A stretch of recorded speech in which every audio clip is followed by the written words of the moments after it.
அஸ்ஸலாமு அலைக்கும் ஃப்ரெண்ட்ஸ், வணக்கம். Welcome to Rahmi's kitchen. இந்த வாழைக்காயில் பொரியல் பண்ண போகிறது எப்படி பண்ணுறதுன்னா, ஃபஸ்ட்டு கையில் கரையாகும் கொஞ்சம் தேங்காய் எண்ணெய் தேய்ச்சிக்குங்க. தேங்காய் எண்ணெய் தேய்ச்சிட்டு தண்ணியில் கொஞ்சம் உப்பு போட்டு எடுத்துக்கோங்க. அப்புறம் இந்த பாருங்கள், இந்த நெட்டி இப்படி நம்ம இந்த முருங்கைக்காய் சீவுகிற மாதிரி இப்படி நார் எடுக்கணும். முருங்கைக்காய் எடுக்கிறது நார் எடுத்துட்டு கொஞ்சம் கையில் தேங்காய் எண்ணெய் தேய்ச்சிங்க, இல்லாட்டி கையெல்லாம் கரையாகும். இப்படி பண்ணிவிட்டு அந்த பக்கம் இந்த பக்கம் கட் பண்ணிடணும். அப்புறம் நம்ம ரவுண்டாக கட் பண்ணி தண்ணிக்குள்ளே போட்டுக்கணும். இப்படி இப்படி போட்டுட்டு உப்பு தண்ணியில் போடணும். அப்புறம் எல்லாமே நான் செய்துட்டு உங்களுக்கு திருப்பி பாக்கி எப்படி பண்ணுறதுன்னு காமிக்கிறேன். பாருங்கள் ஃப்ரெண்ட்ஸ், எல்லாம் கட் பண்ணி எடுத்தாச்சு. இப்போ இது உப்பு தண்ணியில் தான் இருக்குது. நம்ம இப்படி உப்பு தண்ணியிலே இருக்கட்டும். இது தாளிக்கும் போது இதிலிருந்தே வாரி தாளிக்கிறதுல போட்டுக்கலாம்.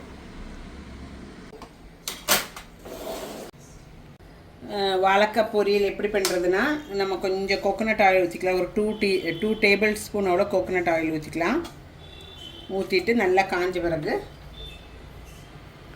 போட்டுக்கலாம். ஒரு 1/4 டீஸ்பூன் கடுகு, 1/4 டீஸ்பூன் ஜீரகம், அது நல்லா பொட்டின பிறகு கொஞ்சம் ஒரு 5-6 பூண்டு நல்லா க்ரஷ் பண்ணி வச்சுருக்கேன், சதைச்சி வச்சுருக்கேன், அது போட்டுக்கலாம்.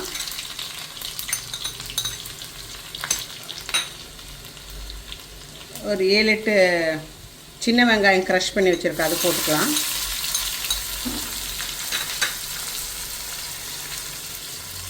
பெரிய வெங்காயம் ஒரு சின்ன சைஸ், அது சின்ன சைஸ் ஒரு வெங்காயமும் கொஞ்சம் கருவேப்பிலை அதுவும் போட்டுக்கலாம். எல்லாம் நல்லா வதக்கிக்கலாம். இதெல்லாம் போட்டு நல்லா வதக்கிட்டு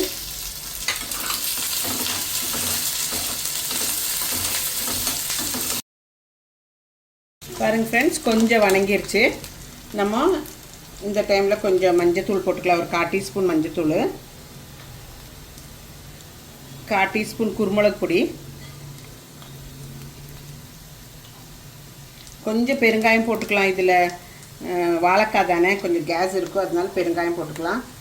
அப்புறம் 1 டீஸ்பூனு சதைச்சி வச்ச மிளகு, இடித்த மிளகு, அது போட்டுக்கலாம். தேவையான உப்பு போட்டுக்கோங்க. தேவையான உப்பு போட்டுக்குவேன். இதெல்லாம் நல்லா வணங்கின பிறகு சூடான பிறகு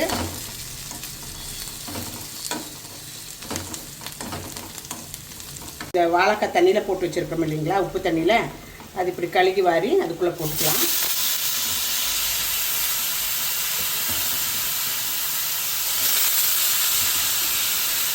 நல்லா டேஸ்டியாக இருக்கும். நீங்கள் உங்களுக்கு எப்படி இஷ்டம் இருக்கோ அப்படி கட் பண்ணிக்கோங்க. நீளத்தில் கட் பண்ணலாம், ரவுண்டாக கட் பண்ணலாம், இல்லை நாலாக பண்ணிவிட்டு நாலாக கட் பண்ணலாம். எப்படி வேணுமாஇருந்தாலும் கட் பண்ணிக்கலாம். உங்களுக்கு இஷ்டம் இருக்க மாதிரி பண்ணிக்கலாம். சாப்பாடு கூட சப்பாத்தி கூட எல்லாம் நல்லாயிருக்கும். இது எல்லாம் எடுத்து போட்டு நல்லா இலக்கிட்டு மூடி வச்சு வேவிங்க. தண்ணி ஊற்றாதீங்க, மூடி வச்சு வேவிக்கணும்.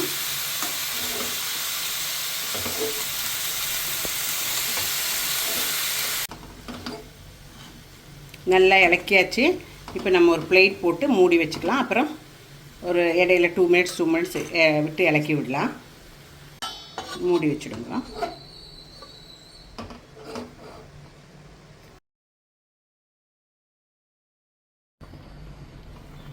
பாருங்கள் ஃப்ரெண்ட்ஸ், எப்படி அழகாக இருக்குல்ல பார்க்குறக்கு. வெந்திருக்குது, பார்க்கலாம். ஒன்று இலக்கி பார்க்கலாம். நீங்கள் வச்சுட்டு ஒரு 2 மினிட்ஸ்க்கு ஒன்று இலக்கி கொடுக்கணும். வெந்துதான் இருக்குது.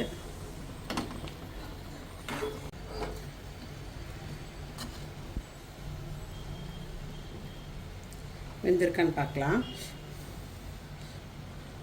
பாருங்கள், நல்லா வெந்துருச்சு. ஒரு பீஸ் பார்ப்போம் எப்படி இருக்குன்னு சாப்பிட்டுட்டு.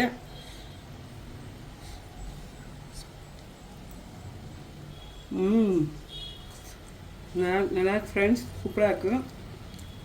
நீங்களும் வீட்டில் ட்ரை பண்ணுங்க. உங்களுக்கும் லைக் ஆகும். இஷ்டாச்சுன்னா லைக் பண்ணி கமெண்ட் பண்ணி ஷேர் பண்ணுங்க. ரஹ்மிஸ் கிச்சன் மீண்டும் அதர் வீடியோவில் உங்களை சந்திப்போம். தேங்க்யூ ஃபார் வாட்சிங் ரஹ்மிஸ் கிச்சன். டேக் கேர், பாய்.